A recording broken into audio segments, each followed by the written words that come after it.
أما بعد فقد قال الله سبحانه وتعالى والذين يكنزون الذهب والفضة ولا ينفقونها في سبيل الله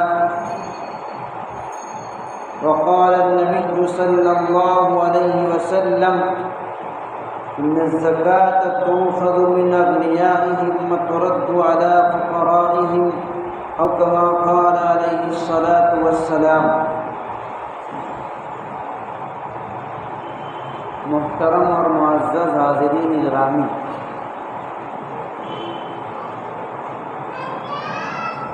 اللہ رب العزت نے ہم لوگوں کے اوپر جو عبادات فرض کی ہیں،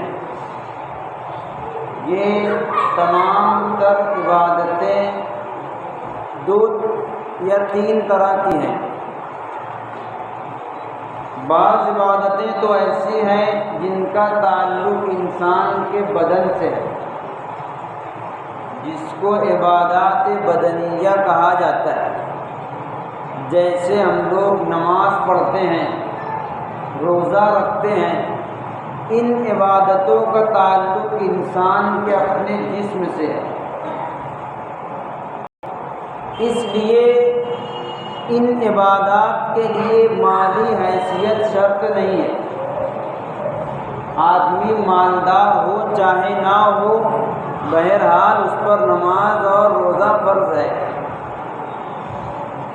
اور بعض عبادتیں ایسی ہیں جن کا تعلق انسان کے مال سے ہے، جس کو ہم لوگ عبادات مالیہ کہہ سکتے ہیں، جیسے زکوٰۃ ہے، اس کا تعلق انسان کے مال سے ہے۔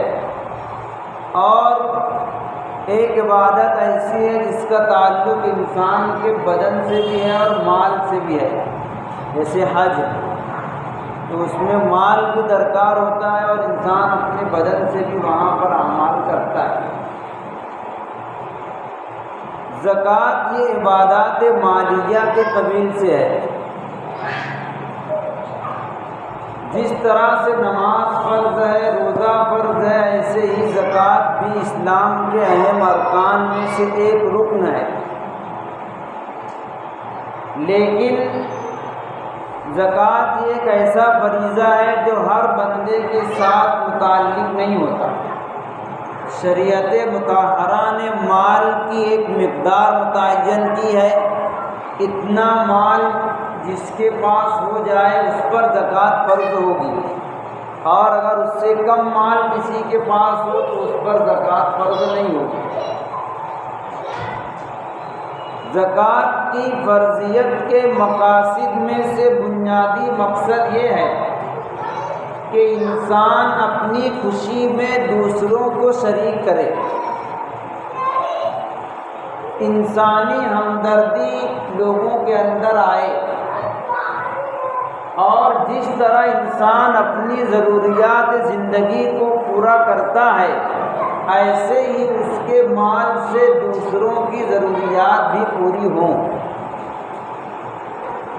یہ انسانی ہمدردی کا تقاضا ہے۔ اس لیے اللہ رب العزت نے وقتاً فوقتاً انسان کے اوپر مالی عبادت کو فرض کیا ہے، جیسے زکوٰۃ ہے، صدقہ فطر ہے، قربانی کے ایام میں قربانی کرنا ہے۔ ان تمام عبادات کے مقاصد میں سے ایک مقصد انسانی ہمدردی، کہ جہاں پر ہم اپنی ضروریات کو پوری کریں وہیں پر ہم کو دوسروں کی ضروریات کا بھی خیال ہونا چاہیے۔ اس لیے کہ انسان نام ہی اس کا ہے جس کو دوسروں کی فکر ہو۔ اللہ رب العزت نے انسان کو انسان نام دیا ہے، یا ایھا الانسان، اے انسان۔ انسان کے لفظ سے ہی محبت اور ہمدردی کے معنی سمجھ میں آتے ہیں۔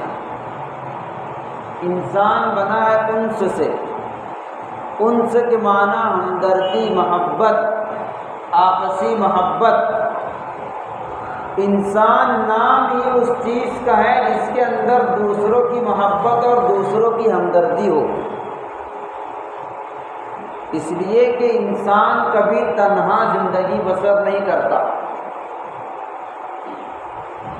انسان کی صفت میں ہے ہی نہیں کہ وہ تنہا زندگی گزارے. اسی لیے شاہ ولی اللہ محدث دہلوی رحمۃ اللہ علیہ نے انسان کے بارے میں لکھا ہے کہ انسان کی طبیعت اللہ رب العزت نے مدنی الطبع بنائی ہے. انسان مدنی الطبع ہے. مدنی الطبع کا آسان اور واضح مطلب یہ ہے کہ وہ لوگوں کے ساتھ مل جل کر رہنا چاہتا ہے. یہ انسان کا بنیادی وصف ہے جو اس کو دوسری مخلوق سے نمایاں کرتا ہے. ورنہ آپ ایک جانور کو اور ایک بھینس کو جنگل کے اندر باندھ دیں تنہا، اس کو چارہ پانی دے دیں، وہ کبھی بھی آپ سے شکایت نہیں کرے گی کہ مجھ کو یہاں پر دوست چاہیے، سہیلی چاہیے یا مجھے آبادی چاہیے. کرے گی نہیں. وہ تنہا زندگی گزار لے گی سالہ سال. صرف اس کی ضرورت پوری ہونا چاہیے. لیکن اگر ہم کو اور آپ کو جنگل کے اندر چھوڑ دیا جائے اکیلے رہنے کے لیے تو انسان 1 دن 2 دن 3 دن رہ کر کے بور ہو جائے گا. انسان کی طبیعت میں ہے ہی نہیں تنہا زندگی گزارنا. اس لیے کہا کہ وہ مدنی الطبع ہے، اپنے آپ کو دوسروں کے ساتھ ملا جلا کر رہنے کی طبیعت رکھتا ہے. اور اس کے لیے ضروری ہے کہ انسان کے دل میں ہمدردی ہو دوسروں کی. انسان کو یہ فکر ہو کہ اگر میں 3 وقت پیٹ بھر کر کھانا کھاتا ہوں تو میرے پڑوس میں رہنے والا بھی 3 وقت کھاتا یا نہیں کھاتا. اگر ہمارے دلوں میں یہ ہمدردی نہیں ہے تو ابھی ہمارے اندر انسانیت نہیں ہے. انسانیت کا تقاضا یہ ہے کہ اپنی ضروریات کے ساتھ ساتھ دوسروں کی ضروریات کی فکر ہونا چاہیے. اسی کے لیے اللہ رب العزت نے زکوٰۃ کا نظام بنایا ہے کہ جو امت کے مالدار طبقے کے لوگ ہیں ان پر لازم ہے کہ اپنے مالوں کی زکوٰۃ نکال کر کے اپنے معاشرے کی، اپنے محلے کے، گاؤں کے فقراء کی فکر کریں. اس کے لیے اللہ رب العزت نے زکوٰۃ فرض کی ہے. زکوٰۃ فرض ہے. فرض کے کیا معنی ہے؟ فرض کا مطلب ہوتا ہے شریعت میں سب سے زیادہ تاکیدی حکم. اس سے زیادہ مؤکد اور ضروری حکم شریعت میں نہیں ہے. سب سے زیادہ ضروری جس کو ہم لوگ فرض کہتے ہیں.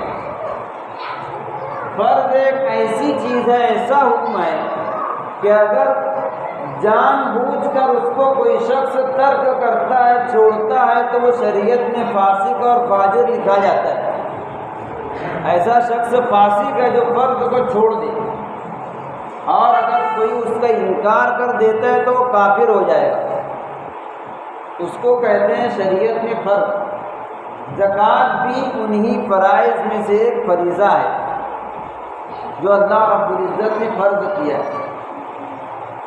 قرآن شریف میں اللہ رب العزت نے زکوٰۃ نہ نکالنے والوں کے لیے بڑی سخت وعید بیان فرمائی ہے کہ وہ لوگ جو اپنے مالوں کو جمع کر کے خزانہ کر کے رکھتے ہیں اور زکوٰۃ نہیں نکالتے. والذین یکنزون الذهب والفضة ولا ينفقونها فی سبیل اللہ. جو لوگ سونا اور چاندی ذخیرہ کر کے رکھتے ہیں، سونا چاندی سے مراد کوئی بھی مال ہے، ذخیرہ کر کے جمع کر کے رکھتے ہیں اور اس کو خرچ نہیں کرتے، فبشرہم بعذاب علیم.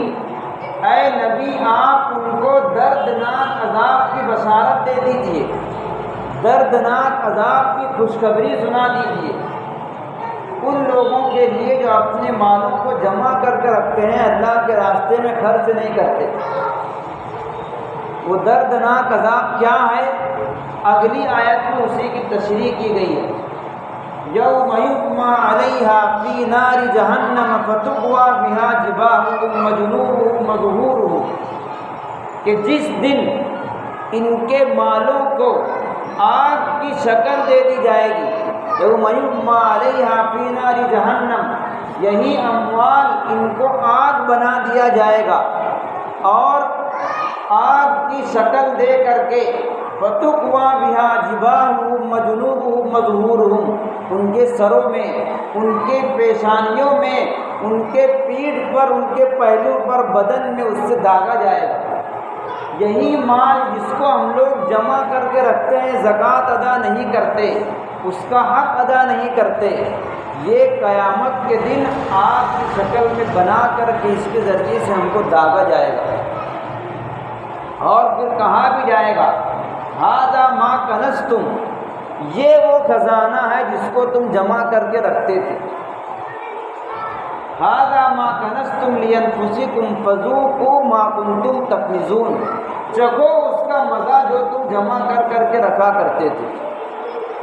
یہ آج اس آیت کے اندر اللہ رب العزت نے زکوٰۃ نہ نکالنے کی وعید بیان فرمائی ہے کہ اگر کسی پر زکوٰۃ فرض ہے اور وہ زکوٰۃ نہیں نکالتا تو اللہ رب العزت اس کو قیامت میں یہ عذاب دیں گے۔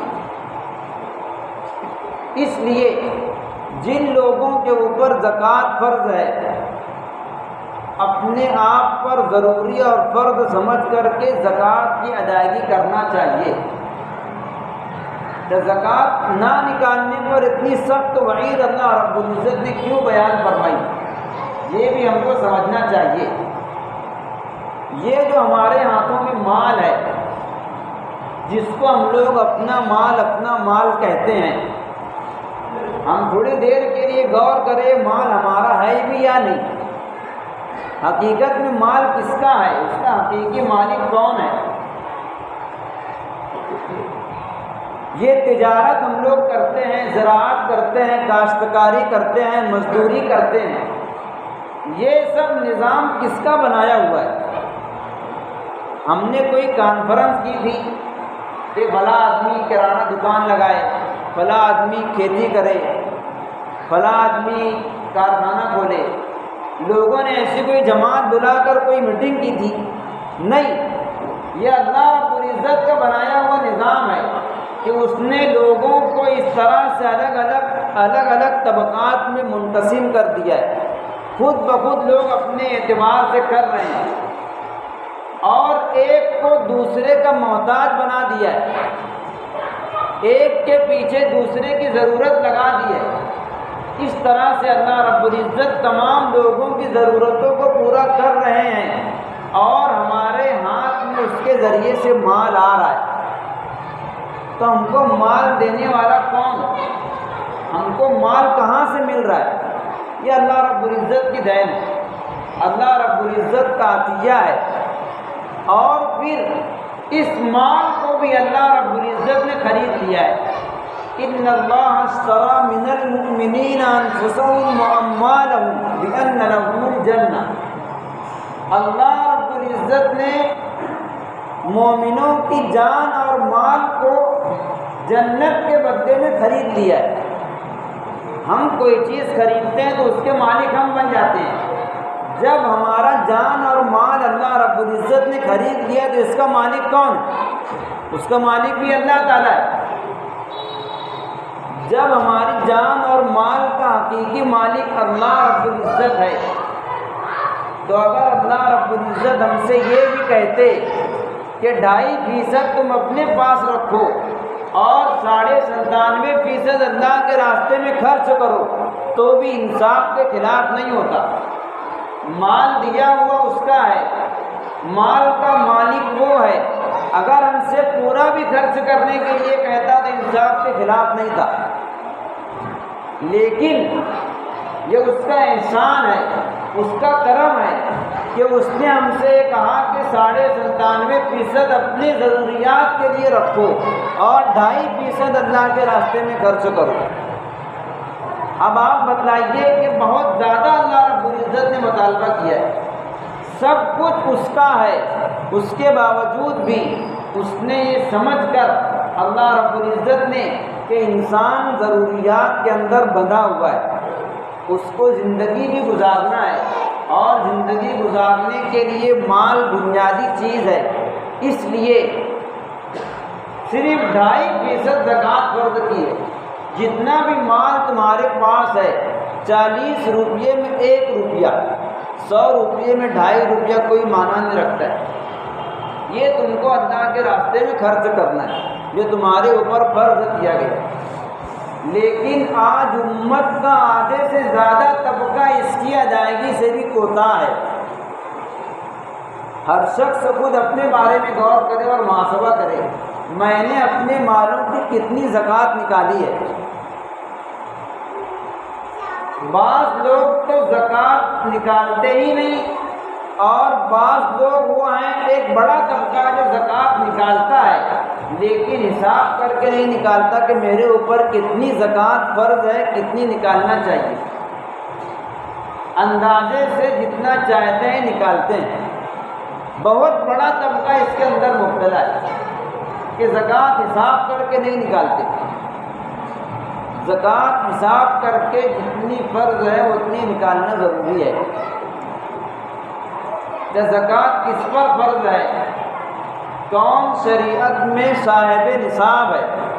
شریعت نے ایک مقدار متعین کی ہے، ایک رقم متعین کی ہے کہ اتنا جس کے پاس ہو وہ صاحب نصاب ہے، مالک نصاب ہے، اور مالک نصاب شخص پر زکوٰۃ فرض ہوتی ہے۔ سونے اور چاندی کے لحاظ سے سونا اگر ہو تو 7.5 تولہ سونا اور چاندی 52.5 تولہ، 52.5 تولہ چاندی، اتنا مال اگر کسی کے پاس ہو تو اس پر زکوٰۃ فرض ہوتی ہے۔ اب لیکن ایسا ہے کہ سونے اور چاندی کے قیمت میں اور بھاؤ میں زمین آسمان کا فرق ہے۔ سونا کہاں 55,000 روپیہ تولہ اور چاندی 600 روپیہ تولہ ہے۔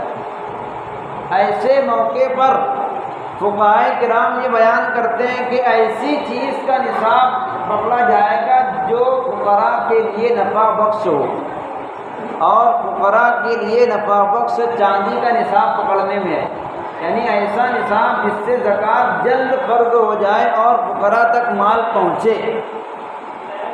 اس لیے ہم یہ سمجھیں کہ اگر کسی کے پاس 52.5 تولہ چاندی یا اس کے بقدر روپیہ، جتنے روپیے میں 52.5 تولہ چاندی ہم کو مل سکتی ہے، اتنا نقد روپیہ ہو، یا پھر اتنی مالیت کا مال تجارت ہو، اگر کسی کے پاس اتنا سامان ہے تو اس پر زکوٰۃ فرض ہوتی ہے۔ نقد روپیہ چاہے جس مقصد کے لیے جمع کر رکھا ہو، اس میں کوئی تعین نہیں ہے کہ ضرورت کے لیے ہو کہ ضرورت کے علاوہ ہو۔ نقد مال اگر ہمارے پاس ہے اور اس پر سال گزر گیا، پھر وہ چاہے ہم حج کے لیے جمع کر رکھے ہوں، چاہے بچوں کی شادی کے لیے ہو، چاہے اپنا ذاتی مکان بنانے کے لیے ہو، کسی بھی مقصد کے لیے ہو، نقد رقم اگر جمع ہے تو اس پر زکوٰۃ فرض ہوگی۔ اسی طرح سونا اور چاندی ہے، کسی بھی مقصد کے لیے آپ رکھیں، چاہے تجارت کے لیے رکھیں، چاہے پہننے کے لیے ہو، چاہے کسی بھی مقصد کے لیے ہو۔ بعض حضرات یہ سمجھتے ہیں کہ پہننے والے زیور پر زکوٰۃ نہیں ہے۔ نہیں، سونے چاندی کے لیے ایسی کوئی قید نہیں ہے، چاہے وہ پہننے والے ہوں، چاہے آپ اس کو گھر میں رکھے ہوئے ہو، کسی بھی مقصد سے ہو، سونا اور چاندی اور نقد روپیہ ہے تو اس پر بہرحال زکوٰۃ فرض ہو۔ یہ سب اموال تجارت ہیں، اتنا اگر کسی کے پاس ہے تو وہ شریعت میں صاحب نصاب اور مالک نصاب کہا جاتا ہے۔ تیسری چیز جو ہے مال تجارت، اس میں ذرا تفصیل ہے۔ نقد روپیہ اور سونا چاندی کسی بھی مقصد سے ہم لے رکھے ہوں تو اس پر زکوٰۃ بہرحال فرض ہوگی۔ اس کے علاوہ تیسری چیز جو ہے وہ مال تجارت ہے۔ مال تجارت کا مطلب یہ ہے کہ وہ چیز جس کو ہم لوگ بیچنے کے نیت سے، فروخت کرنے کے نیت سے خریدے ہوں۔ جیسے ہم نے کوئی زمین یا پلاٹ خریدا ہے، اس غرض سے خریدے ہیں کہ جب اس کا بھاؤ بڑھ جائے گا تو بیچ دیں گے، یہ بیچنے کی نیت سے جو خریدے ہیں تو یہ مال تجارت میں شامل ہو گیا۔ یا آپ نے کوئی مکان خریدا ہے آگے چل کر بیچ دینے کی نیت سے، کوئی گاڑی اس مقصد سے لی ہے کہ آگے چل کر اس کو بیچ دیں گے، بیچنے کی نیت سے جو بھی مال آپ خریدیں گے وہ مال تجارت شمار ہوگا اور اس کے اوپر زکوٰۃ فرض ہوگی۔ کرانہ دکان کے اندر جتنا سامان آپ کا ہے یہ سب مال تجارت ہے۔ میڈیکل کے اندر جتنی آپ کی دوائیں رکھی ہوئی ہیں بیچنے کے لیے یہ سب بھی مال تجارت ہے۔ بہت سے لوگوں کو اب تک بھی اس بات کا علم نہیں ہے کہ ہماری میڈیکل کی دواؤں پر بھی زکوٰۃ نکلے گی اور کرانہ کے سامان پر بھی زکوٰۃ نکلے گی۔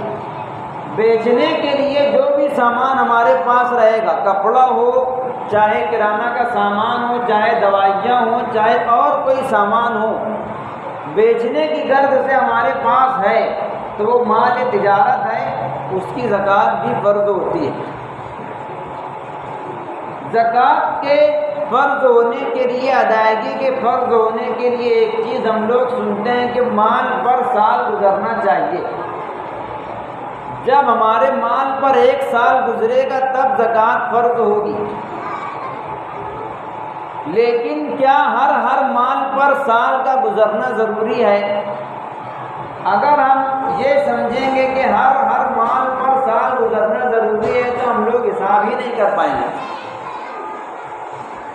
مکمل مال پر سال کا گزرنا ضروری نہیں ہے۔ آپ ایک بار مالک نصاب بن گئے، صاحب نصاب ہو گئے، وہاں سے آپ کا سال شروع ہو جائے گا۔ اب اگلا سال مکمل ہونے تک جتنا مال آپ کے پاس آئے گا وہ اسی مال کے اندر شامل ہوگا اور 1 سال پورا ہونے کے بعد اس مال کی بھی زکوٰۃ فرض ہوگی۔ مثال کے طور پر یہ رمضان کا مہینہ ہے، رمضان کی 1 تاریخ کو آپ کے پاس 1 لاکھ روپیہ ہے، آپ مالک نصاب ہو گئے۔ اب جب اگلا رمضان آئے گا، اس کی 1 تاریخ آئے گی تب اس 1 لاکھ پر 1 سال پورا ہو گیا۔ لیکن یہاں سے 6 مہینے کے بعد سال کے درمیان میں آپ کو 1 لاکھ مزید حاصل ہوا، تو اب اگلے سال رمضان کی 1 تاریخ کو پہلے 1 لاکھ پر تو سال ہو گیا ہے، لیکن بعد والے 1 لاکھ پر سال پورا نہیں ہوا، لیکن زکوٰۃ دونوں کی فرض ہوگی۔ سال کے درمیان میں جو بھی مال آپ کے پاس آئے گا وہ پہلے والے مال کے ساتھ شامل ہو جائے گا، اس کو کہتے ہیں مال مستفاد، یعنی سال کے درمیان میں جو مال حاصل ہو وہ بھی پہلے والے مال کے ساتھ مل کر کے اس کی بھی زکوٰۃ فرض ہوگی۔ سال کے درمیان میں مال کم زیادہ ہوگا اس سے کوئی فرق نہیں پڑے گا۔ آپ کے پاس 1 تاریخ کو 1 لاکھ روپیہ آ گیا، اب سال کے درمیان میں کبھی وہ 80 ہو جائے گا، کبھی 90,000 ہو جائے گا، کبھی 1.5 لاکھ ہو جائے گا۔ بہرحال جب اگلا سال آئے گا تو اس اگلے سال کی 1 تاریخ کو جب آپ کے پاس جتنا مال رہے گا اس کی زکوٰۃ آپ کو نکالنی ہے۔ اس لیے یہ نہیں سمجھنا چاہیے کہ ہر مال پر سال کا گزرنا ضروری ہے۔ اسی طرح مال تجارت، مثال کے طور پر اپنے کپڑے کی دکان ہے، اب آپ کی دکان میں جس تاریخ کو بقدر نصاب مال بھر دیا گیا وہاں سے آپ کا سال شروع ہو گیا۔ اب ایسا تو نہیں ہے کہ وہ کپڑے سال بھر رکھے رہتے ہیں، نہیں، بلکہ وہ کپڑا بکے گا پھر دوسرا آئے گا، پھر بکے گا پھر دوسرا آئے گا، تو ایسے تو کسی کپڑے پر سال ہی پورا نہیں ہوگا۔ تو اب وہاں پر جس تاریخ کو آپ نے بقدر نصاب مال دکان میں جمع کر دیا تھا وہاں سے جب اگلا سال آئے گا، 1 سال پورا ہونے کے بعد آپ کی دکان میں جتنا مال ہے اس کی زکوٰۃ آپ کو اس وقت نکالنا ہے۔ مال تجارت کا حساب اس طرح کرتے ہیں کہ جب آپ نے دکان میں بقدر نصاب مال جمع کر دیا، وہاں سے 1 سال پورا ہونے کے بعد آپ کی دکان میں جتنا مال رہے گا اس کی زکوٰۃ آپ کو نکالنی، چاہے وہ کم ہو چاہے زیادہ ہو۔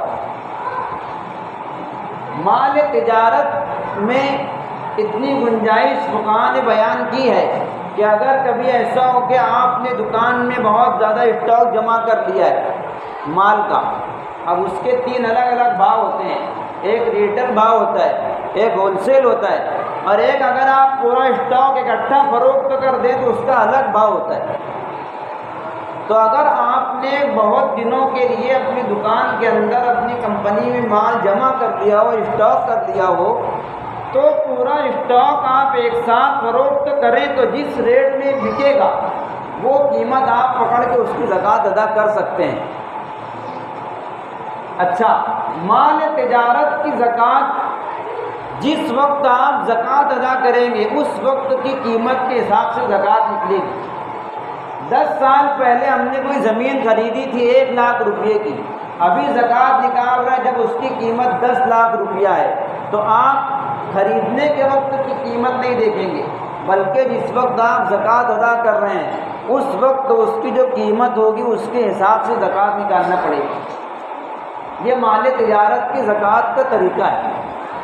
یہ مکمل جو اموال زکوٰۃ ہے وہ یہ ہے، نقد روپیہ، سونا چاندی اور مال تجارت۔ اس کے علاوہ جو چیزیں ہم لوگ اپنی ضروریات کے لیے رکھتے ہیں، چاہے وہ ضرورت سے زیادہ ہو، اس میں زکوٰۃ فرض نہیں ہوتی۔ جیسے ہم نے کوئی زمین یا مکان اپنے رہتے ہوئے گھر کے علاوہ خریدا لیکن اس کی بیچنے کی نیت نہیں ہے، آگے اپنے استعمال میں لانے کی نیت ہے، تو اس پر زکوٰۃ فرض نہیں ہوتی ہے، اس لیے کہ وہ مال تجارت میں شامل نہیں ہے۔ اسی طریقے سے جو مکان یا دکان ہم نے کرائے سے دے رکھی ہے، ضرورت سے زائد ہے، اس کو کرائے سے دے دی ہے، اس پر بھی زکوٰۃ نہیں ہے۔ ہاں، اس سے حاصل ہونے والی جو آمدنی ہے، جو کرایہ ہے، جب وہ بقدر نصاب ہو جائے گا تو اس کرائے پر زکوٰۃ فرض ہوگی، باقاعدہ اس مکان یا دکان پر زکوٰۃ نہیں ہے۔ اسی طریقے سے جو چیزیں ہمارے اس کام کاج کے آلات ہیں، ذرائع ہیں، اس پر بھی زکوٰۃ نہیں ہوتی ہے، جیسے کپڑا سلنے کی مشین ہے، لوم ہے۔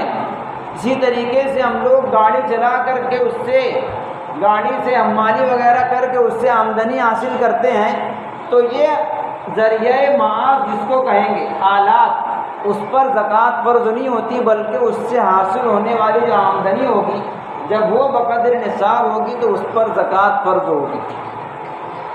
اسی طریقے سے ہم نے اگر کسی کو قرض دے رکھا ہے، واجب الوصول قرض، یعنی ہم نے کسی کو قرض دیا ہے وہ ہم کو بعد میں ملے گا، اس پر زکوٰۃ ہے یا نہیں؟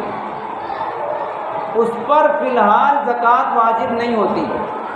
جو ہم نے کسی کو قرض دیا ہے اس پر فی الحال زکوٰۃ واجب نہیں ہے، لیکن جب بھی وہ روپیہ پیسہ ہم کو اپنا واپس مل جائے گا تو گزشتہ جتنے سال سے ہم قرض دیے تھے اتنے سالوں کی زکوٰۃ واجب ہوگی۔ اگر 10 سال کے بعد ہم کو کسی نے وہ پیسہ واپس کیا تو گزشتہ 10 سالوں کی زکوٰۃ نکالنا پڑے گی۔ فی الحال اس لیے واجب نہیں ہے کہ اگر مثال کے طور پر وہ قرض آپ کا کسی نے ڈبا دیا، اب آپ ہر سال زکوٰۃ نکالتے رہے اور پھر وہ آپ کو پیسہ ملا ہی نہیں تو آپ کا نقصان ہو گیا، وہ پیسہ بھی گیا اور زکوٰۃ بھی گئی۔ اس لیے فی الحال نکالنا واجب نہیں ہے، لیکن جب وہ قرض آپ کو مل جائے گا تو آپ کو گزشتہ سالوں کی بھی زکوٰۃ نکالنا پڑے گی۔ لیکن آسانی اسی میں ہے کہ اگر ہم کو قرض ملنے کی امید ہو کہ ہمارا قرض ہم کو مل جائے گا تو ہر سال کے ساتھ زکوٰۃ نکالتے رہیں، وہ آسان ہے بنسبت اس کے کہ 10 سال 5 سال کے اکٹھے نکالنے پڑے۔ اسی طریقے سے دکان یا مکان کرائے سے لینے کے وقت جو ہم لوگ ڈپازٹ کے طور پر رقم دیتے ہیں، جمع کراتے ہیں 1 لاکھ 2 لاکھ روپیہ، ہر شخص جانتا ہے کہ جب مکان یا دکان کرائے سے لیتے ہیں تو ایک بڑی رقم جمع کرانے پڑتی ہے، وہ رقم بھی قرض کے حکم میں ہے۔ اس کا مسئلہ بھی وہی ہے کہ ابھی فی الحال آپ نے جو رقم وہاں پر جمع کرائی ہے اس پر ابھی فی الحال زکوٰۃ واجب نہیں ہے، لیکن جب بھی وہ ڈپازٹ کی رقم آپ کو واپس مل جائے گی اس وقت اس کی زکوٰۃ گزشتہ سالوں کی بھی ضروری ہوگی، اس لیے اگر اس کی زکوٰۃ بھی ہر سال نکالتے رہیں تو بہتر ہے، آسانی ہے۔ اسی طریقے سے زکوٰۃ کی ادائیگی کے وقت یا زکوٰۃ فرض ہونے کے وقت نصاب کا قرض سے خالی ہونا ضروری ہے، یعنی ہمارا جو نصاب ہے، جس مال کی ہم کو زکوٰۃ نکالنا ہے، وہ قرض سے خالی ہو۔ مطلب یہ ہے کہ اگر ہمارے اوپر قرض ہے تو قرض کی رقم کو اپنے اصل مال سے منہا کر دیں، کم کر دیں، گھٹا دیں۔ جیسے مثال کے طور پر ہمارے پاس 2 لاکھ روپیہ ہے، اس کی ہم کو زکوٰۃ نکالنا ہے، لیکن 50,000 روپیہ ہمارے اوپر قرض ہے، تو آپ زکوٰۃ نکالنے کے ٹائم 2 لاکھ روپیے میں سے 50,000 کی رقم مائنس کر دیں گے، کم کر دیں گے، اور پھر جو رقم بچے گی اس کی آپ زکوٰۃ نکالیں گے۔ قرض کی رقم نکالنے کے بعد اگر بقدر نصاب مال اپنے پاس بچتا ہے تب تو زکوٰۃ فرض رہے گی، لیکن اگر قرض کی رقم کم کرنے کے بعد بقدر نصاب مال ہی نہیں بچا تو زکوٰۃ بھی فرض نہیں ہوگی۔ لیکن ہم کو یہ بھی معلوم ہونا چاہیے کہ کس طرح کا قرض زکوٰۃ کی ادائیگی کے لیے نکالا جاتا ہے، کم کیا جاتا ہے۔ اصل نصاب میں سے کون سا قرض ہم لوگ کم کر سکتے ہیں؟ ایک قرض تو وہ ہے جو انسان اپنی ضروریات کے لیے لیتا ہے، گھر بنانے کے لیے لیا ہے، یا گھر کی زمین خریدنے کے لیے لیا ہے، یا اپنی دکان وغیرہ بنانے کے لیے ضروریات زندگی کے لیے قرض لیا ہے۔ وہ قرض تو بہرحال زکوٰۃ کے نصاب میں سے کم کیا جائے گا، لیکن ایک قرض وہ ہوتا ہے جو آدمی اپنے کاروبار کے لیے لیتا ہے، گھر بھی ہے، دکان بھی ہے، کارخانہ بھی ہے، سب ہے، لیکن ایک اور کارخانہ کرنے کے لیے اس نے بینک سے قرض لیا۔ اب اگر وہ قرض جو اس نے 10-15 لاکھ روپیہ بینک سے لیا ہے، اگر وہ اس میں سے کم کرے گا تو خود مستحق زکوٰۃ بن جائے گا، زکوٰۃ اس پر فرض ہی نہیں ہوگی۔ اس لیے جو قرض اپنی تجارت کے لیے یا کاروبار میں اضافہ کرنے کے لیے قرض لیا ہو، ایسا قرض زکوٰۃ کے نصاب میں سے کم کیا جائے گا یا نہیں، اس کے بارے میں تفصیل یہ ہے کہ اگر ہم نے جو قرض لیا ہے وہ قرض ہم نے دکان کے یا کمپنی کے اثاثے اور سامان کے اندر استعمال اگر کیا ہو تب تو اس کو زکوٰۃ کے نصاب میں سے کم کر سکتے ہیں۔ مثال کے طور پر آپ نے اپنی تجارت کو فروغ دینے کے لیے کمپنی میں اضافہ کرنے کے لیے 10-15 لاکھ روپیہ قرض لیا، اور اس قرض کے ذریعے سے آپ نے سامان خریدا، کپڑے خریدے یا اسی طریقے سے اور جو بھی سامان رہتا ہے اثاثے وہ خریدے ہیں۔ ایسی صورت میں وہ قرض زکوٰۃ کے نصاب میں سے آپ کم کر سکتے ہیں، وہ کم کر کے زکوٰۃ نکالیں گے۔ لیکن اگر وہ قرض لے کر کے ہم نے اس سے کارخانہ بنا لیا یا پھر اس کے ہم نے مشینیں خرید لی، ایسی چیزیں جو فروخت نہیں کی جائے گی، ہمارے پاس باقی رہے گی، ایسی چیزیں ہم نے خرید لی ہے تو وہ قرض زکوٰۃ کی ادائیگی میں سے کم نہیں کیا جائے گا، وہ قرض اضافی شمار ہوگا۔ زکوٰۃ کے بیان میں ایک چیز یہ ہے کہ زکوٰۃ کس کو دینا چاہیے، زکوٰۃ کس کو دے سکتے ہیں۔ زکوٰۃ دینے کے لیے مستحق کے زکوٰۃ ہونا ضروری ہے، اور مستحق کے زکوٰۃ کے لیے آسان الفاظ میں آپ سمجھیں، جو شخص صاحب نصاب نہ ہو وہ مستحق کے زکوٰۃ ہے۔ ہم کسی کو زکوٰۃ دے رہے ہیں، اگر وہ خود بھی مالک نصاب ہے تو ہماری زکوٰۃ ادا نہیں ہوگی۔ اس لیے مفتی شفیع صاحب رحمۃ اللہ علیہ فرمایا کرتے تھے کہ اللہ رب العزت نے زکوٰۃ دینے کا حکم دیا ہے، زکوٰۃ پھینکنے کا حکم نہیں دیا۔ ہم لوگ بغیر تحقیق کے زکوٰۃ تقسیم کرتے ہیں، لینے والوں کے اندر مستحق بھی ہیں، غیر مستحق بھی ہیں۔ پرسوں کے دن شام میں ایک محلے میں ایک شخص نے ہر گھر میں 1100 روپے تقسیم کیے، بعد میں معلوم کیا گیا تو وہ زکوٰۃ کی رقم تقسیم کی ہے، تو کیا ضروری ہے کہ محلے میں ہر گھر والا مستحق کی زکوٰۃ ہو؟ نہیں، جو شخص مالک نصاب ہوگا وہ مستحق کی زکوٰۃ نہیں ہے، اس تک اگر ہماری زکوٰۃ پہنچی تو زکوٰۃ ادا نہیں ہوگی۔ اس لیے زکوٰۃ کی ادائیگی کے وقت ہم کو یہ بھی تحقیق ہونا چاہیے کہ جس کو ہم لوگ دے رہے ہیں مستحق کی زکوٰۃ ہے بھی یا نہیں، اور پھر مستحق کے زکوٰۃ کو مالک بنا کر دینا ضروری ہے۔ کسی ایسی چیز میں زکوٰۃ کی رقم استعمال نہیں کر سکتے جس کا کوئی مالک نہیں ہوتا، جیسے رفاہی کاموں میں آپ مسافر خانہ بنوا دیں یا پھر مدرسہ بنوا دیں یا پھر اسی طریقے سے لوگوں کے استعمال کے لیے اور کوئی چیز بنوا دیں جس کو لوگ صرف استعمال کر سکتے ہیں، اس کا کوئی مالک نہیں رہے گا، ایسی چیزوں میں زکوٰۃ کی رقم استعمال نہیں کر سکتے۔ زکوٰۃ کی رقم کے لیے مالک بنا دینا شرط ہے۔ اپنے کن کن رشتہ داروں کو زکوٰۃ دے سکتے ہیں، کن کو نہیں دے سکتے؟ بہت آسان فارمولہ ہے۔ ہم جس سے پیدا ہوئے اور جن کو ہم نے پیدا کیا ان کو زکوٰۃ نہیں دے سکتے، اس کے علاوہ کو دے سکتے ہیں۔ جس سے ہم پیدا ہوئے مطلب اپنے اوپر کے باپ دادا اوپر تک، ماں نانی پر نانی اوپر تک، یہ ہمارے اصول ہیں، ان کو اپنی زکوٰۃ نہیں دے سکتے۔ جن کو پیدا کیا بیٹا پوتا پر پوتا آخر تک، اور بیٹی نواسی اس کے بعد آخر تک، یہ اوپر کا اپنے اوپر کا رشتہ اور نیچے کا رشتہ، ان کو زکوٰۃ نہیں دے سکتے۔ اس کے علاوہ کسی کو بھی دے سکتے ہیں، چچا ہیں دے سکتے ہیں، بھائی کو بھی دے سکتے ہیں۔ تو جو اپنے اوپر ہیں اور اپنے نیچے ہیں ان کو زکوٰۃ نہیں دے سکتے اپنی۔ اس کے علاوہ جو سائڈ میں ہیں، بھائی ہیں، بہن ہیں، بھانجے ہیں، بھتیجے ہیں، ان کو اپنی زکوٰۃ کی رقم دے سکتے ہیں۔ اسی طریقے سے شوہر بیوی کو اور بیوی شوہر کو بھی اپنی زکوٰۃ نہیں دے سکتا، اس لیے کہ وہ ایسا ہے کہ گھی دھری تو کھچڑی میں، یعنی وہ گھر کے گھر ہی میں زکوٰۃ رہے گی۔ اس کے علاوہ آپ جس کو چاہیں، جس رشتہ دار کو چاہیں زکوٰۃ دے سکتے ہیں۔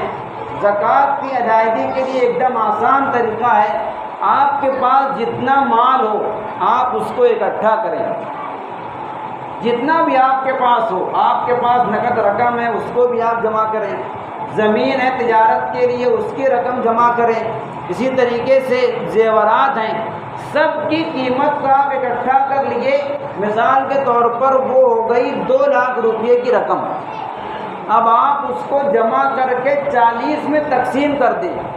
40 میں تقسیم کرنے کے بعد جو حاصل قسمت آئے گا وہ آپ کی زکوٰۃ رہے گی۔ جتنا بھی مال آپ کے پاس رہے ان سب مالوں کو جمع کر کے کل مال کو، کل رقم کو 40 میں تقسیم کر دیں گے، جو 40واں حصہ بنے گا وہ آپ کی زکوٰۃ رہے گی۔ یہ زکوٰۃ کی ادائیگی کے لیے ایک دم آسان طریقہ ہے۔ اللہ رب العزت ہم سب کو سمجھ کر کے عمل کرنے کی توفیق عطا فرمائے۔ وآخر دعوانا الحمد للہ رب العالمین۔